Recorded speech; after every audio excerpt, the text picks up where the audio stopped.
Y en lo que llegan ahí, yo voy a empezar en oración. Jesús, te damos tantas gracias por lo bueno que eres. Te damos gracias que tus caminos no son nuestros caminos, ni tus pensamientos nuestros pensamientos. Pero así como el cielo está más alto que la tierra, así tus pensamientos son más altos que nuestros pensamientos y tus caminos que nuestros caminos. Te pido por los que estamos aquí, estamos tan aferrados a nuestro plan, que está pasando desapercibido tu plan, Padre, que estamos tan aferrados a nuestra voluntad, que estamos ignorando tu voluntad.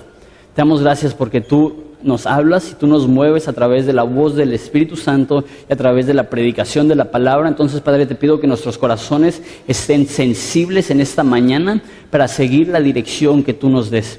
Te damos gracias por este libro tan increíble. Te pido que lo sepamos aplicar a nuestras vidas. En el nombre de Cristo Jesús. Amén. Muy bien, dice en Proverbios 14:12 que hay un camino que parece bien al hombre, pero el final de ese camino es destrucción. Y la realidad es que todos nosotros tenemos planes, o como dice Proverbios, un camino que hemos decidido tomar.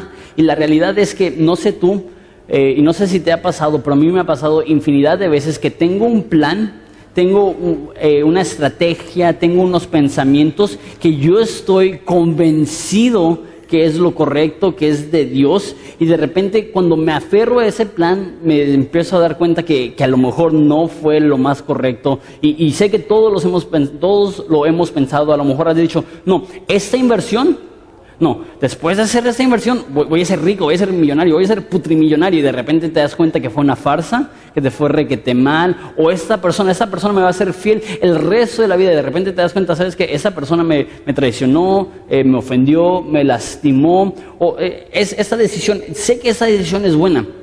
De repente no, te das cuenta que no lo era. Y lo que vamos a ver hoy es qué es lo que pasa cuando Dios cambia tus planes. Dice en Proverbios 16:9 que el hombre tiene sus planes, pero que Dios determina los pasos que toma.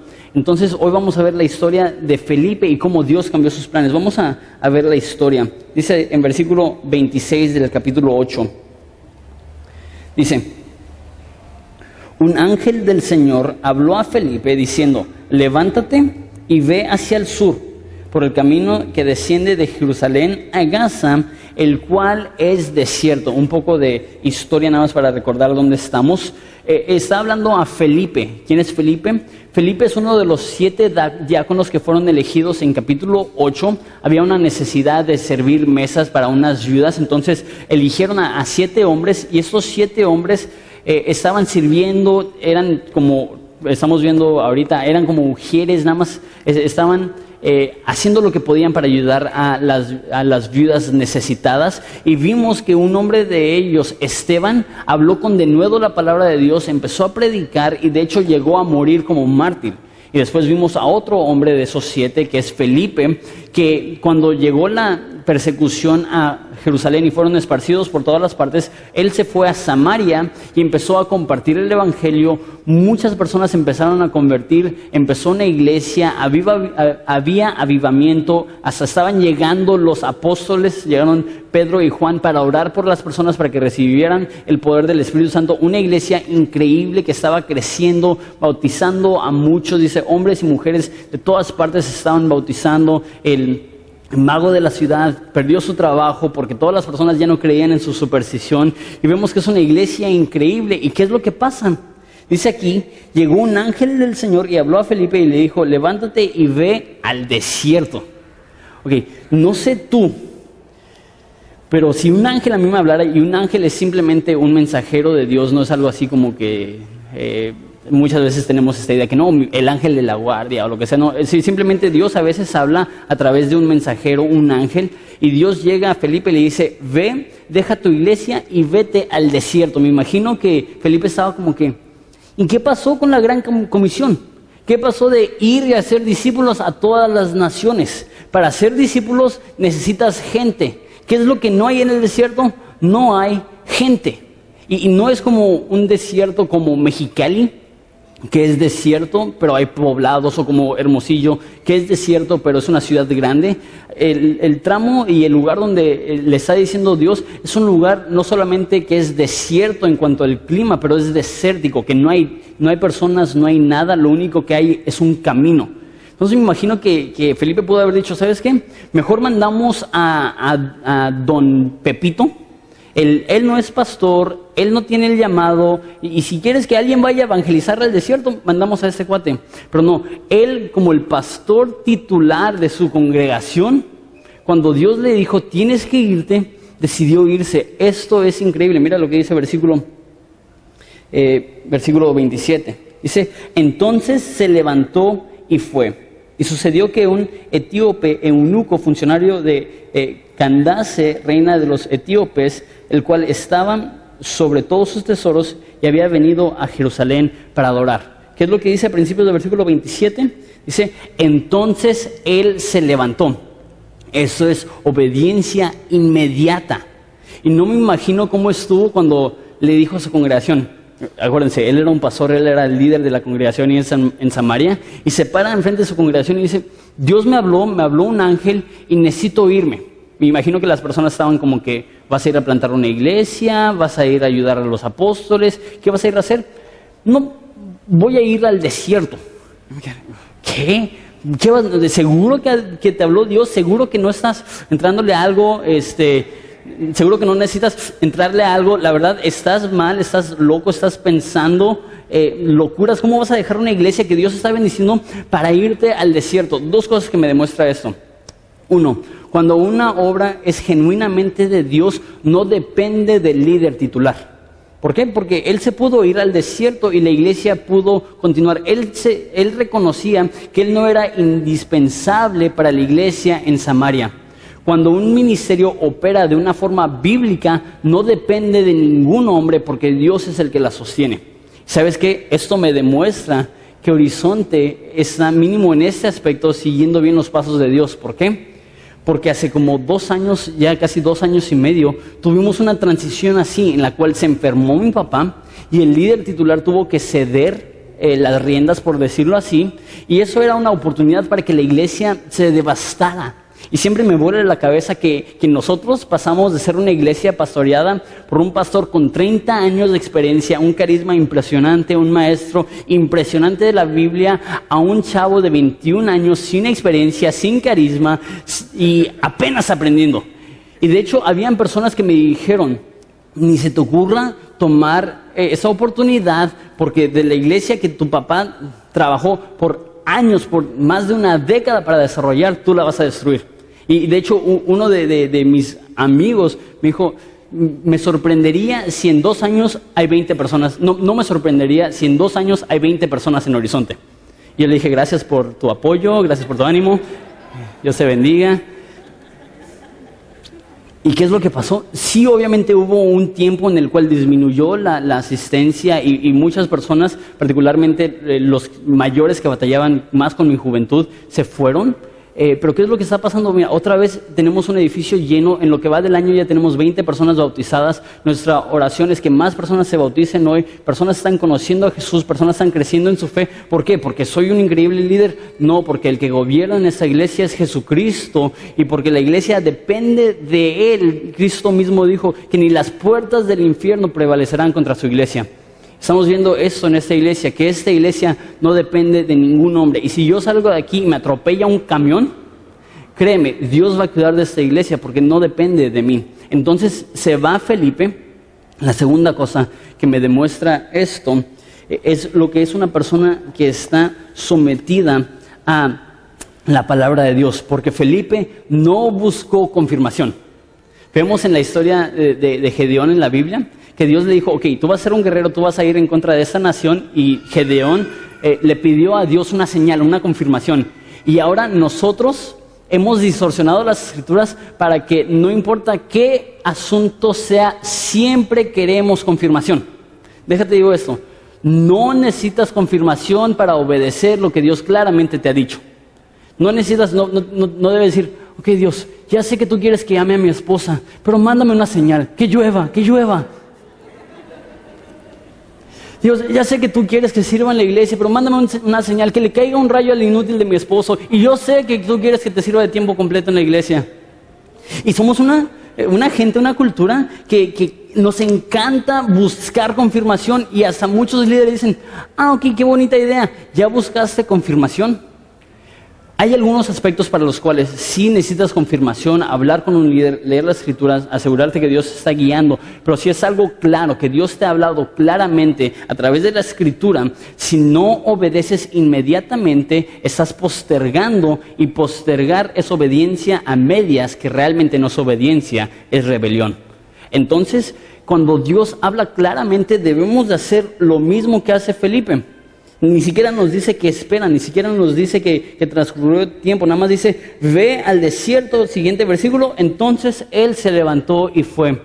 Mi oración es que seamos personas así, que cuando escuchamos la voz de Dios no nos detenemos y no esperamos para obedecer su voz. Si lo dicen, va. Él es el líder, nosotros somos los que estamos sujetos a Él. Él es el amo, nosotros somos los siervos. Él es el padre, nosotros los hijos. Él es el director, nosotros simplemente somos personas que queremos servir a nuestro Dios. Y eso es lo que hizo Felipe. Y dice que se levantó y fue al desierto. ¿Qué parte del desierto está? Mira conmigo otra vez, versículo 26.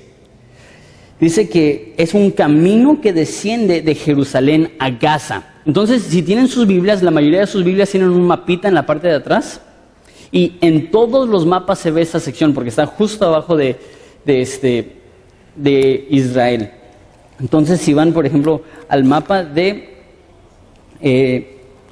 vamos a decir, los viajes de Abraham o lo que sea, vas a ver un piquito, un triangulito que dice ahí, la península de Sinaí. Entonces, en la parte de hasta arriba, donde dice, justo donde dice Egipto, ahí hay un camino que lleva de Egipto hasta Israel. Y este camino era un camino importante porque era la conexión entre toda Europa y toda Asia y todo el Medio Oriente. Entonces, si tú querías ir de alguna parte de Europa, inclusive a Europa, si es si no es transporte por mar, si quieres ir a Europa, si quieres ir a Asia, si quieres ir al Medio Oriente, tenías que ir por este camino. Entonces, aunque es un lugar que es desierto, hay un camino que sí es transcurrido, y dice que ahí vio un etíope. Y digo esto, eso está muy raro. Él está literalmente en medio de la nada. No sé cuánto has manejado, pero yo por mi chamba viajo bastante y manejo bastante, y me ha tocado ir 2 o 3 veces de aquí al DF manejando, y hay unos tramos muy largos de desierto. Y por ejemplo, el tramo de San Luis Río Colorado a Hermosillo, la mayoría es simplemente puro desierto y no hay nada. Y de repente llevas horas manejando sin ni siquiera cruzar un poblado y ves un cuate que está caminando en el desierto, a los 45 grados, no sé si les ha pasado y te quedas, ¿este cuate cómo llegó? ¿Sí les ha pasado? Esa es la idea que está pasando aquí con Felipe. Estarían pasando el etíope y estaría viendo a una persona en el desierto, en el camino, ahí sentado. Y me imagino que lo ve y dice, este cuate está loco. Y un poquito de información acerca del etíope.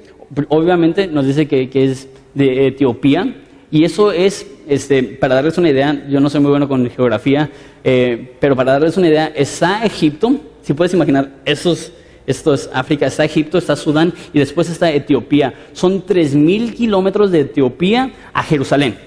Entonces no es un viaje corto, no es como ir de aquí a Tijuana, son 3,000 kilómetros, es casi de un extremo de la República, un poquito más allá del DF, está increíblemente lejos, y obviamente no tenían modos de transporte como los que tenemos hoy en día. Y a lo mejor tú dices, sí, pero era rico, era un funcionario de la reina de Etiopía, yo creo que sí tenía mínimo su caballo. Realmente un hombre rico en ese entonces, por temor a que lo iban a asaltar, jamás iba solo. Normalmente se llevaba un pequeño ejército, no era raro que se llevara 100, 200 personas para protegerlo en el desierto. No sé si te imaginas, van en caravana, entonces tienen que ir al paso del más lento, que probablemente eran los siervos que iban a pie. Entonces esto hubiera sido un viaje de meses para ir de Etiopía a Jerusalén. ¿Y qué más nos dice acerca de este hombre? Dice que es un eunuco. ¿Qué es un eunuco? Un eunuco es un hombre que está tan entregado a su religión, a su espiritualidad, que se ha emasculado, que se ha removido su miembro sexual. Y te imaginas el tipo de compromiso que tenían esas personas con su religión, que estaban dispuestos a hacer eso. Ellos decían, los judíos, la circuncisión, eso no es nada. Nosotros, eso es división segunda de México, nosotros somos la Premier, somos la Champions League y vamos de una vez. ¿Te imaginas? Entonces esa era la devoción que tenían estos cuates. Habían totalmente renunciado a su vida sexual con el fin de seguir la religión que tienen. Y también sabemos que es un hombre increíblemente espiritual porque está yendo a Jerusalén a adorar. Y ahora obviamente la pregunta es, ¿qué está haciendo alguien viajando 3,000 kilómetros a través del desierto para ir a adorar a Jerusalén? Hay algunos comentaristas que especulan que, no sé si conocen la historia de Salomón, pero Salomón era un rey de Israel 1000 años antes de Jesús, y él era el hombre más rico y más sabio que había existido, y venían reyes de todo el mundo para observar su sabiduría, para observar su reino, para ver sus riquezas. Y una de esos reyes era más bien una reina que vino, nada más nos dice la reina del sur. Y muchas personas piensan que esa reina venía de lo que venía siendo Etiopía. Entonces, eso fue hace más de 1000 años, y hay comentaristas que especulan que a lo mejor ella, cuando regresó de Israel, habló de la espiritualidad que había en Israel, y fue algo que había marcado tanto al reino del sur, que por 1000 años seguían yendo los hombres espirituales a Jerusalén a adorar. Eso es una posibilidad. Yo creo que es un poco ambicioso pensar que por 1000 años sobrevivió esa tradición de ir a Jerusalén. 1000 años es un chorro de tiempo, pero lo que sí todo mundo sabe es que Jerusalén es un lugar altamente espiritual. Entonces yo creo que él, como un hombre espiritual, dice, voy a ir a Israel, voy a ver qué conozco, voy a ver qué más puedo hacer, voy a ir a adorar, es lo que nos dice. Y una cosa más acerca de este hombre, dice que estaba sobre todos los tesoros de la reina de los etíopes. Entonces, sabemos que es un hombre súper inteligente porque es el tesorero de una nación. Entonces, esta persona no solamente es altamente espiritual, sino también es altamente educada, altamente inteligente. Y entonces ese es el perfil más o menos que tenemos del eunuco. Y mira lo que dice en versículo 28. Y sentado en su carro, eso no es Honda o Nissan, no, es probablemente un carro que está siendo jalado por un caballo, iba leyendo al profeta Isaías. Órale, pues va saliendo de Israel, probablemente compró un pergamino de Isaías y iba leyendo. Y una vez más, hablando de su devoción, él estaba leyendo, más bien la porción que estaba leyendo era de Isaías 46. Entonces imagínate, ya en ese entonces ya había leído 46 versículos. Entonces no es que nada más estaba leyendo partecitas, sino que probablemente ya había leído casi más de la mitad del libro de Isaías. Y el Espíritu dijo a Felipe, acércate y júntate a ese carro. Entonces acuérdate, están yendo probablemente bastante lento para ir al paso de los siervos que van caminando, y está solo Felipe en medio de la nada, y va un hombre que es rico, que tiene ahí su ejército de personas que lo están cuidando, que va ahí con toda su caravana, que va ahí con su convoy, y llega y se levanta este hombre, y no sé cuánto tiempo tiene ahí esperando Felipe, pero es un tramo muy lejos de Samaria a Gaza, donde está. Entonces probablemente ya está quemado por el sol, probablemente su ropa ya se ve vieja, él se ve cansado probablemente, y probablemente parece alguien que es un indigente, que es un vagabundo, que es un viajero, y se le acerca a ese hombre rico. ¿Te imaginas ese momento incómodo en el cual estás leyendo y de repente ves a alguien que está en medio del desierto, que está caminando directamente hacia ti? Eso es lo que te puedes imaginar. Algo que quiero notar, ahí en versículo 27, se dice, y el Espíritu dijo a Felipe. Entonces estamos viendo aquí que el Espíritu está directamente dirigiendo lo que está haciendo Felipe. Felipe estaba ahí sentado, ve al eunuco y el Espíritu Santo dice, ve y acércate a él. Dos cosas que quiero decir. Dios quiere guiarte íntimamente en las decisiones que haces de día a día. Debes de poder preguntarle a Dios, Dios, ¿qué quieres que haga? Dios, ayúdame, guíame, llévame por tus caminos. Pero también quiero decir, tienes que tener cuidado con usar la frase, Dios me dijo. Porque esos son los dos extremos. Un extremo es que haces lo que tú quieras y el otro extremo es que para todo dices, no, es que Dios me dijo. Tienes que tener muchísimo cuidado con la frase, Dios me dijo. Porque he escuchado personas que dicen, Dios me dijo que me voy a casar contigo. Muchas me lo dijeron. Y dices, ok, entonces tú eres la autoridad divina porque Dios te dijo a ti. No. Yo creo que esa frase, Dios me dijo, se tiene que usar con muchísimo cuidado, con muchísima precaución. Déjate digo esto, normalmente cuando Dios te habla, cuando Dios te dijo, mínimo en mi experiencia, no es tanto que te está enseñando el futuro, sino te está enseñando qué debes de ser ahorita, particularmente compartir el Evangelio. ¿Sabes cuándo más claramente me ha hablado Dios? Cuando estoy sentado en un camión, en un avión, en un parque y hay una persona que está junto a mí y el Espíritu me dice, ellos necesitan escuchar el Evangelio, compárteles. Normalmente cuando Dios te habla es porque Dios quiere que tú compartas el Evangelio con alguien. Y esto es lo que hizo Felipe. Él estaba ahí sentado y el Espíritu le dijo, ve y compártele a él el Evangelio. Déjate hago esta pregunta. ¿Estás siendo sensible a la voz de Dios? Hace 10 días estaba en el registro civil registrando a mi hijo y me senté ahí y había una señora muy linda. Y le dije, es usted muy amable, porque normalmente vas al registro civil y es como pasar una hora en el Hades. Registro civil en el griego original significa las puertas del infierno. Es el lugar menos agradable. Y había esa persona y era muy amable, muy linda, muy pacífica. Y le dije, es usted muy amable. Y me estaba contando que tiene un niño con una discapacidad y eso le ha enseñado a ella a valorar su vida y todo eso.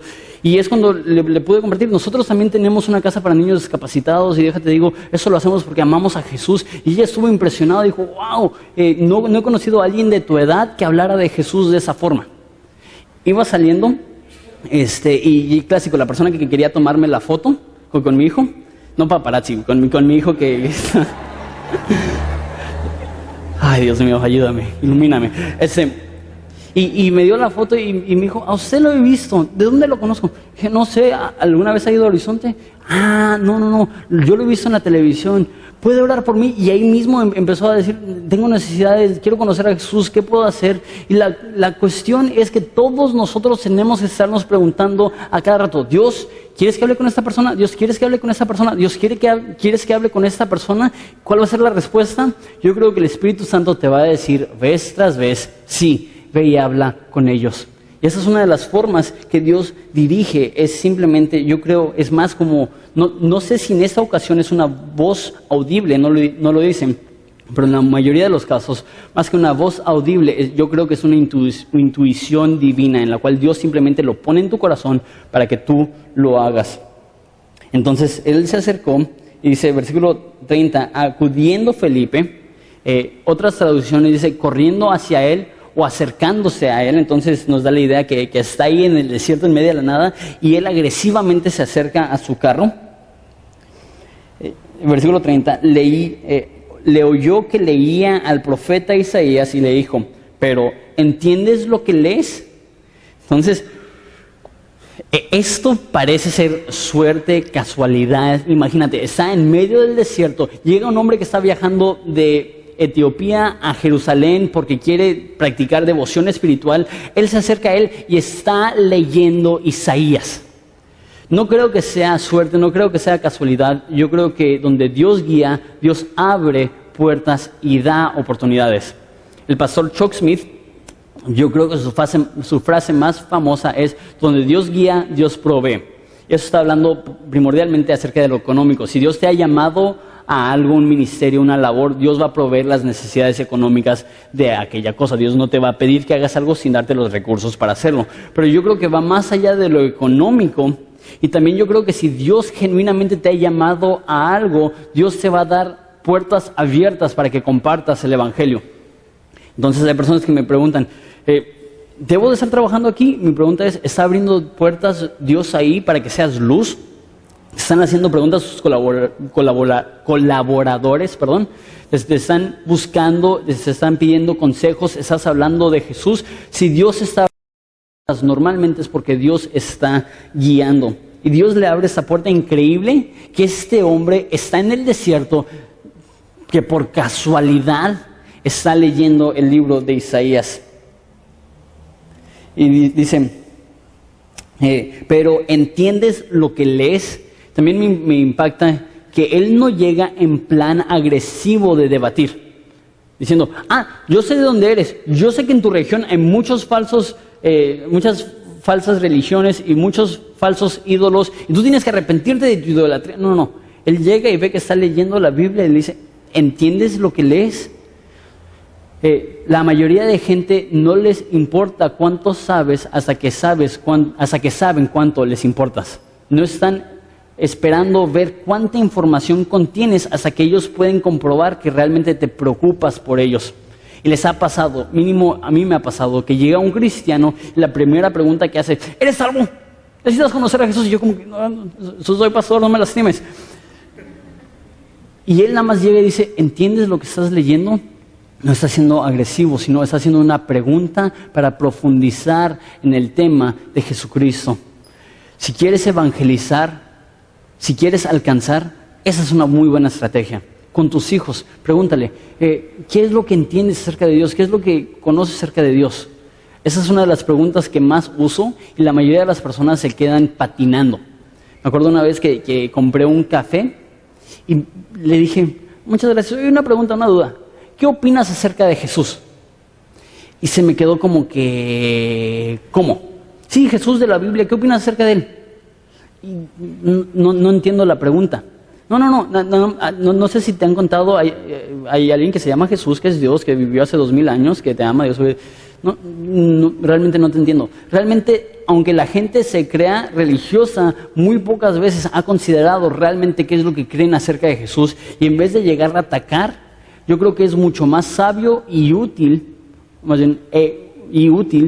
simplemente hacer preguntas, decir, ¿dónde estás con Dios? ¿Qué es lo que crees acerca de Jesús? Y usar eso como una puerta abierta para compartirles el evangelio. Y me encanta la respuesta del eunuco. Mira lo que dice. Dice, versículo 31. ¿Cómo podré si alguno no me enseñare?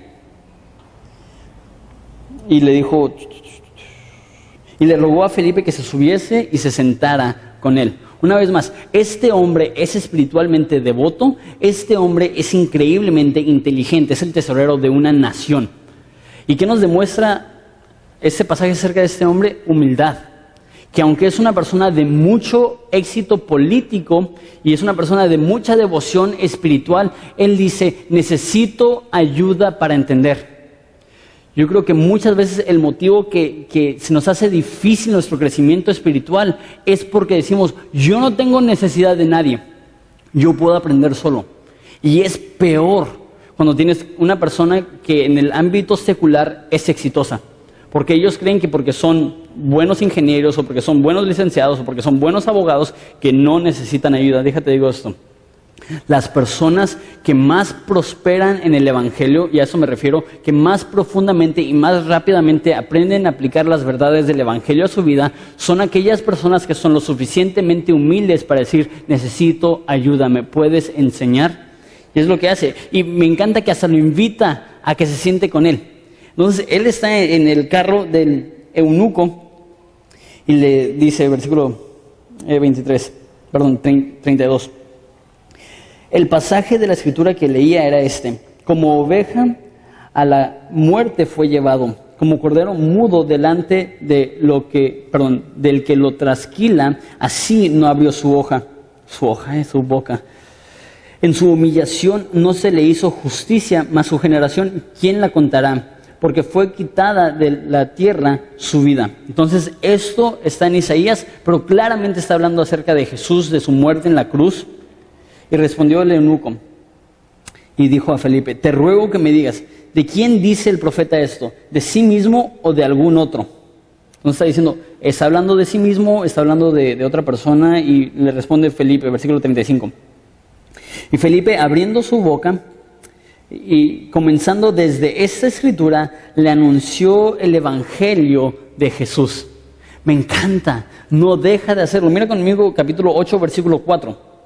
Dice, fueron por todas partes anunciando el evangelio. Mira capítulo 8, versículo 5. Dice, predicaba a Cristo. Mira versículo 25. Dice que iban a muchas poblaciones de los samaritanos y anunciaron el evangelio. Mira versículo 40, perdón, el versículo 35. Anunció el evangelio de Jesucristo. Mira el versículo 40 y dice que anunciaba el evangelio en todas las ciudades. 5 veces en este capítulo vemos, Él predica a Jesús, Él comparte el evangelio. Esta tiene que ser nuestra prioridad como cristianos. No se trata de enseñar moralidad, no se trata de enseñar métodos para mejorar tu vida, no se trata de vivir una vida feliz, se trata de Cristo y este mismo crucificado. Eso debe ser nuestro enfoque, la predicación y el anunciar claramente el evangelio. Entonces dice, abriendo su boca, comenzó desde esta escritura y le anunció el evangelio de Jesús. Otra cosa que nos demuestra esto, algo que ya he hablado, es que el Antiguo Testamento también se trata de Jesús. ¿Por qué? Porque están hablando de Isaías y dice que de ahí y el resto del Antiguo Testamento, porque en ese entonces todavía no tenían el Nuevo Testamento, le anunció a Jesús. Un pastor, un comentarista, David Guzik, dice que él en sus juntas pastorales con los pastores de la iglesia, literalmente abre el Antiguo Testamento al azar, pone su dedo en un pasaje y le dice a uno de sus pastores, explícame qué es lo que está diciendo esto acerca de Jesús. ¿Y por qué puede hacer eso? Porque él entiende de pasajes como estos, que todo el Antiguo Testamento habla de Jesús y no importa si estás en Génesis o en Malaquías, hay cosas ahí que nos demuestran la obra de Cristo en la cruz por nosotros. Entonces, le predicó acerca de Cristo, versículo 36. Y yendo por el camino, llegaron a cierta agua. Entonces estaban en el desierto, pero había ahí un pozo de agua. Y dijo el eunuco, aquí hay agua, ¿qué impide que yo sea bautizado? Entonces están pasando y me imagino que empezó a hablar de Jesús y Jesús dijo que debemos de creer y bautizarnos y de repente ven ahí un charco de agua. Dice, órale, ahí hay agua, ¿qué me impide que me bautice? Y mira lo que pasa en versículo 37. Dice, si crees de todo corazón, bien puedes. Y respondió, creo que Jesucristo es el Hijo de Dios. Entonces van avanzando, escucha el evangelio por primera vez y en ese momento él dice, yo me quiero bautizar. ¿Y qué es lo que le dijo Felipe? Ok, tenemos un curso en Horizonte, puedes ir a inscribirte ahí con...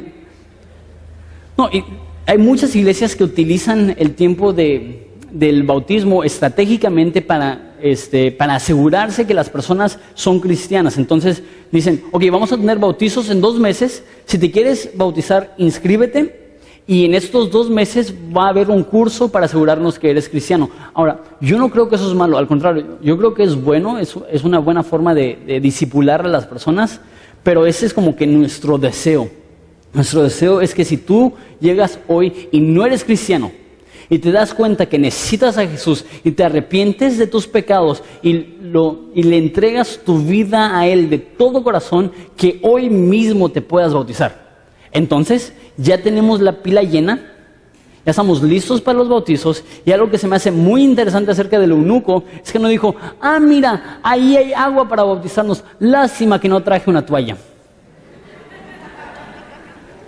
No dijo, mira, perfecto, yo creo, me quiero bautizar, pero lástima que todos aquí saben que soy un hombre muy espiritual. Si me bautizo van a decir, apenas ahorita se está bautizando. No, es que no traje un cambio de ropa y siento que si me mojo y me subo otra vez a mi carro me voy a rozar por todo el brincadero del camino. Y él pudo haber tenido 1000 excusas. Lo que me demuestra esto es que cuando una conversión es genuina, no hay peros. Tengo un amigo que tiene, lo estaba viendo cómo se llama, hidrofobia. O sea, que tiene un temor al agua, que sí se puede bañar y eso, pero por ejemplo meterse a una alberca o meterse al mar, para él empieza a temblar, es algo muy fuerte. Pero él me dijo, me quiero bautizar. Fuimos a la playa y éramos varias personas y me estaba agarrando las manos con tanta fuerza que podía ver que estaba desesperado, pero aún así se bautizó. ¿Por qué? Porque él reconocía, si realmente creo esto, no hay peros. O me bautizo o desobedezco. Mi pregunta es, ¿cuáles peros has puesto? Y si has puesto peros, me preocuparía. Porque una persona que realmente cree, dice, va. Y ahora, déjenlos ayudo. A lo mejor no salió el sol como estábamos pidiendo, porque hubiera estado padre que hubiera estado un poco más soleado y ahí todos se meten a bautizar. Yo me quiero bautizar, tengo calor. Pero yo creo que Dios dejó que estuviera nublado para probar tu corazón. Para ver, ¿realmente estás dispuesto a bautizarte aunque no haga el calorcito que tú querías?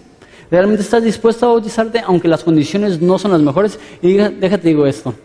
Tenemos un cambio de ropa que te podemos prestar, tenemos una toalla que te podemos prestar.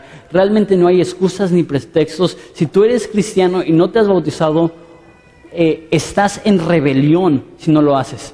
Y no se trata de, como les digo, no se trata de postergar, porque obediencia postergada es obediencia a medias y obediencia a medias es realmente rebelión. Entonces déjate animo a que si tú estás aquí y no te has bautizado, que hoy sea el día que te bautizas. Vamos a terminar el pasaje. Entonces le dice, versículo 37, si crees de todo corazón, bien puedes. Y ahora, si tú eres cristiano y te has criado en una iglesia cristiana, esta frase para ti no se te hace absolutamente rara en ningún aspecto, porque dices, sí, claro, recibir a Jesús en mi corazón, creer de todo corazón, así eres salvo, ¿no? Pero para una persona que no es cristiana, esta frase los puede confundir un poquito, porque dices, ¿creer en mi corazón? Pues el corazón son mis sentimientos, ¿no? Entonces, con que yo sienta que Jesús es Dios, no, ya soy listo para bautizarte, no. El cristianismo no tiene nada que ver con sentimientos. Entonces dices, pues entonces es una decisión intelectual. Que si yo en mi mente creo que Jesús es Dios, no, es mucho más que eso. Bíblicamente el corazón es el centro de tu vida. Y de hecho dice en Proverbios que debemos de cuidar el corazón porque de nuestro corazón mana o proviene todas las cosas de la vida. Entonces cuando dice que debemos de creer con nuestro corazón, no está diciendo que debemos de creer con los sentimientos y tampoco está diciendo que debemos de creer con el intelecto, sino que tenemos que entregarle a Jesús toda nuestra vida, que Él sea el Señor y el dueño de toda nuestra vida. Déjalo explico de esta forma. Muchas personas usan la frase, ¿ya recibiste a Jesús en tu corazón? No creo que esté mal la frase, pero a mí no me gusta nada la frase porque eso da a entender, ok, tú tienes tu vida y estás agregando a Jesús a tu vida. Ya tú eres una buena persona y tú estás haciendo decisiones correctas. ¿Sabes lo que te hace falta? Te hace falta recibir a Jesús en tu corazón. No. El cristianismo no es recibir a Jesús en tu corazón. La salvación no es recibir a Jesús en tu corazón. La salvación es entregarle a Jesús tu corazón. No que Jesús se convierta en parte de lo que tú estás haciendo, sino que tu vida se convierta en parte de lo que Jesús está haciendo. No se trata de invitar a Jesús que tome parte de tu vida, se trata de ceder todo al señorío de Dios y decir, tú eres mi rey y cada decisión, cada pensamiento, cada acción que tomo, la hago para ti. Si el cristianismo solo afecta los domingos, no es un cristianismo genuino. Spurgeon dijo, un cristianismo que no ha cambiado tu vida tampoco ha salvado tu alma. El cristianismo es entregarle absolutamente todo a Jesús. Y eso es lo que significa si crees de todo corazón. No es como un reitero. No es, es que lo creo muchísimo en mi corazón. No, estás dispuesto a darle toda tu vida a Jesús. Estás dispuesto a abandonar tu religión, a abandonar tu espiritualidad, a abandonar tu cultura, a abandonar tus tradiciones. Es decir, Dios, Jesús, reina sobre todo. Eso es el cristianismo. Y él dice, respondió, yo creo que Jesucristo es el Hijo de Dios. La palabra Cristo ahí es Mesías. En otras palabras, yo creo que Jesús es el ungido y el enviado por Dios para salvarme. Eso es lo que significa Cristo. Y mandó a parar el carro y descendieron ambos al agua y Felipe y el eunuco y le bautizó. También hay una cuestión, pues debes de bautizar a alguien sumergiéndolos hacia enfrente, hacia atrás, hacia el lado, unas gotitas, una cruz en la frente. ¿Cómo se debe bautizar? Aquí dice que descendieron ambos al agua. Entonces yo creo que eso da a entender que la forma que se bautizaban es que los sumergían totalmente en el agua. De hecho, la palabra bautizo significa sumergir. Entonces, al parecer, la forma que los bautizaban era simplemente sumergirlos en agua. Digo esto, Primera de Pedro dice que no hay nada del agua que limpia pecados. No es que te bautizas y porque te mojaste ahora eres salvo. No. El bautizo es, tú crees en Jesús y en el señorío de Jesús, y simplemente estás demostrándole al mundo la creencia que ya posees. Mira lo que pasa. Si te gusta Star Trek o Star Wars o ciencia ficción, ese va a ser tu versículo favorito de la Biblia. Cuando subieron del agua, el Espíritu del Señor arrebató a Felipe y el eunuco no le vio más, siguió gozoso en su camino. ¿Qué? Entonces, ¿te imaginas? En el nombre del Padre, del Hijo y del Espíritu Santo. Sale y de repente, ¿y Felipe? Así desapareció. No sé si hizo... Me encantaría que hubiera un efecto así de sonido. De repente y un humito así, como en las películas viejitas, ¿no?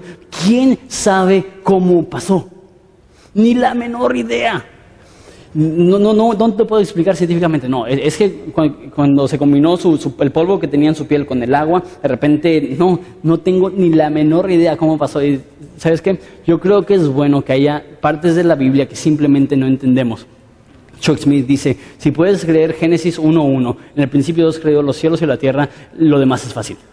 Si puedes creer que Jesús es Dios, puedes creer que Él también teletransportó a Felipe a otro lugar. Y pues qué padre, espero que eso me pase a mí algún día. Le estoy pidiendo a Dios, llévame, teletranspórtame. Versículo 40, y con eso vamos a terminar.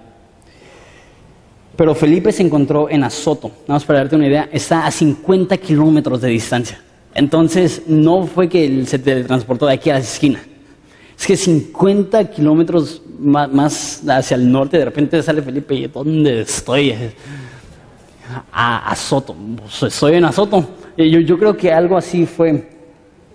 Y dice, anunciaba el evangelio por todas las ciudades hasta llegar a Cesarea. Dos cosas. Uno, versículo 39 dice que cuando se fue Felipe, el eunuco estuvo gozoso. Una vez más, la obra de Dios no depende de ningún hombre. Este hombre no dijo, rayos, quería que estuviera Felipe para llevármelo a Etiopía, para que me discipulara, para empezar una iglesia. No, dijo, wow, él cumplió con su función, él ya se fue, gloria a Dios, voy a seguir mi camino y estoy muy feliz. Y la segunda cosa que quiero ver está en versículo 40, es que sigue predicando el evangelio.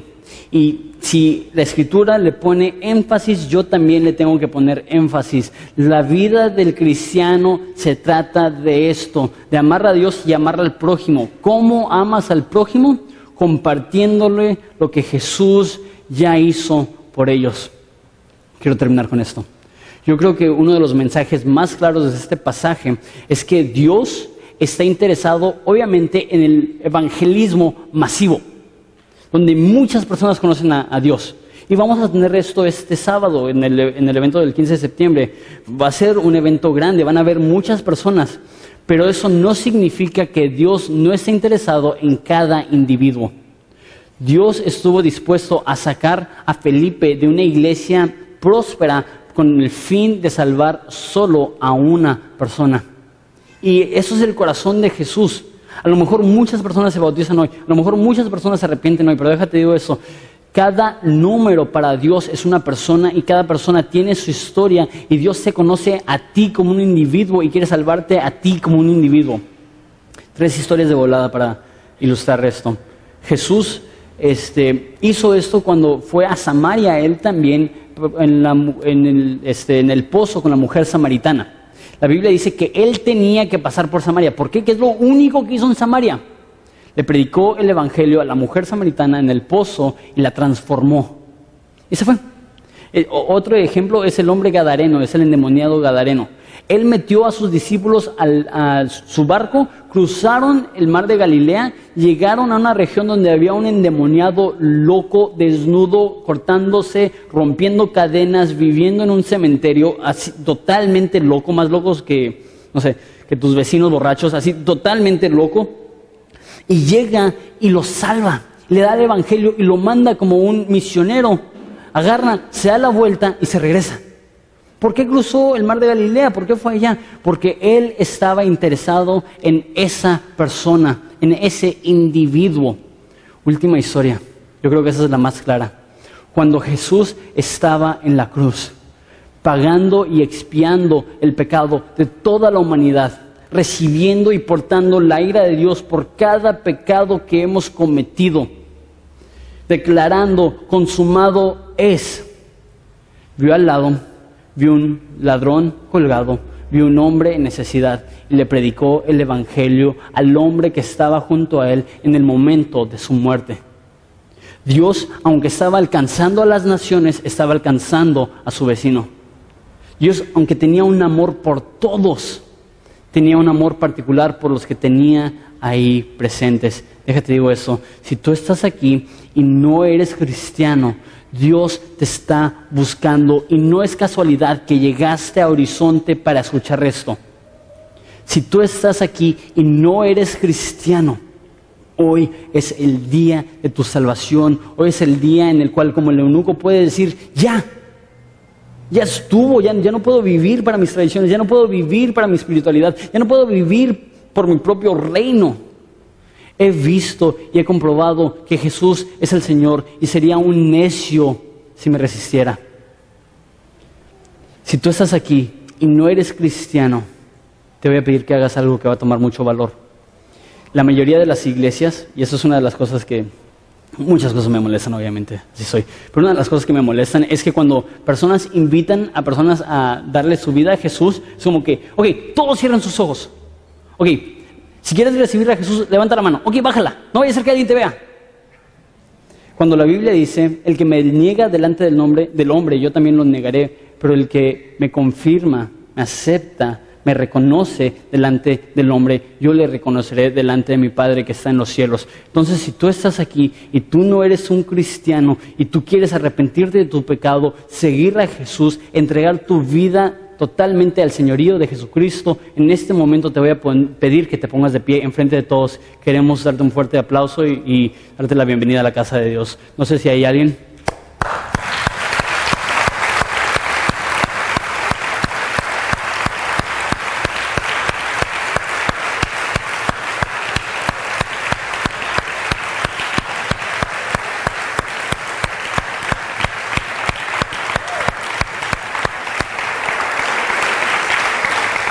Lo que les voy a pedir es que espero que tengan la misma reacción que este eunuco. Que digan, ¿qué me impide que me bautice? Que puedan decir, ok, si esto es genuino, no me va a molestar unas cuantas gotas de agua. Entonces lo que voy a pedir es, voy a terminar en oración y voy a pedir a los que se quieran bautizar, que si pueden pasar con el pastor Alex. Alex, no te veo. Con el pastor Alex, él tiene para ustedes un cambio de ropa. Levanta otra vez tu mano que no te vieron.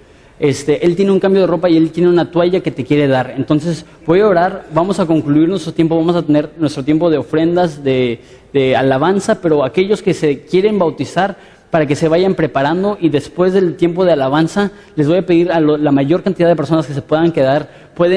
Pusimos como dije gradas, pueden subirse al segundo y tercer piso para ver este hermoso suceso. Vamos a orar. Padre, te damos gracias por esas 4 personas que decidieron ponerse de pie y públicamente aceptarte a ti y rendir su vida a tu señorío. Padre, te doy gracias por lo bueno que eres. Qué gozo. Padre, te pido por esas personas y te pido por las personas que están aquí, que ya son cristianas, que se quieren bautizar. Padre, hoy es un día de mucho gozo. Te damos gracias por lo bueno que eres. Te pido por las demás personas que necesitan conocerte, que están aquí y que no son cristianos. A lo mejor ahorita mismo se están arrepintiendo de sus pecados, te pido que se animen a bautizarse, a declararlo públicamente, que tú eres el Señor de sus vidas. Te amamos, Padre, y te doy gracias por el valor que tuvieron estas personas, y es en tu nombre precioso que pedimos esto. Amén. Vamos a ponernos de pie, vamos a terminar dando...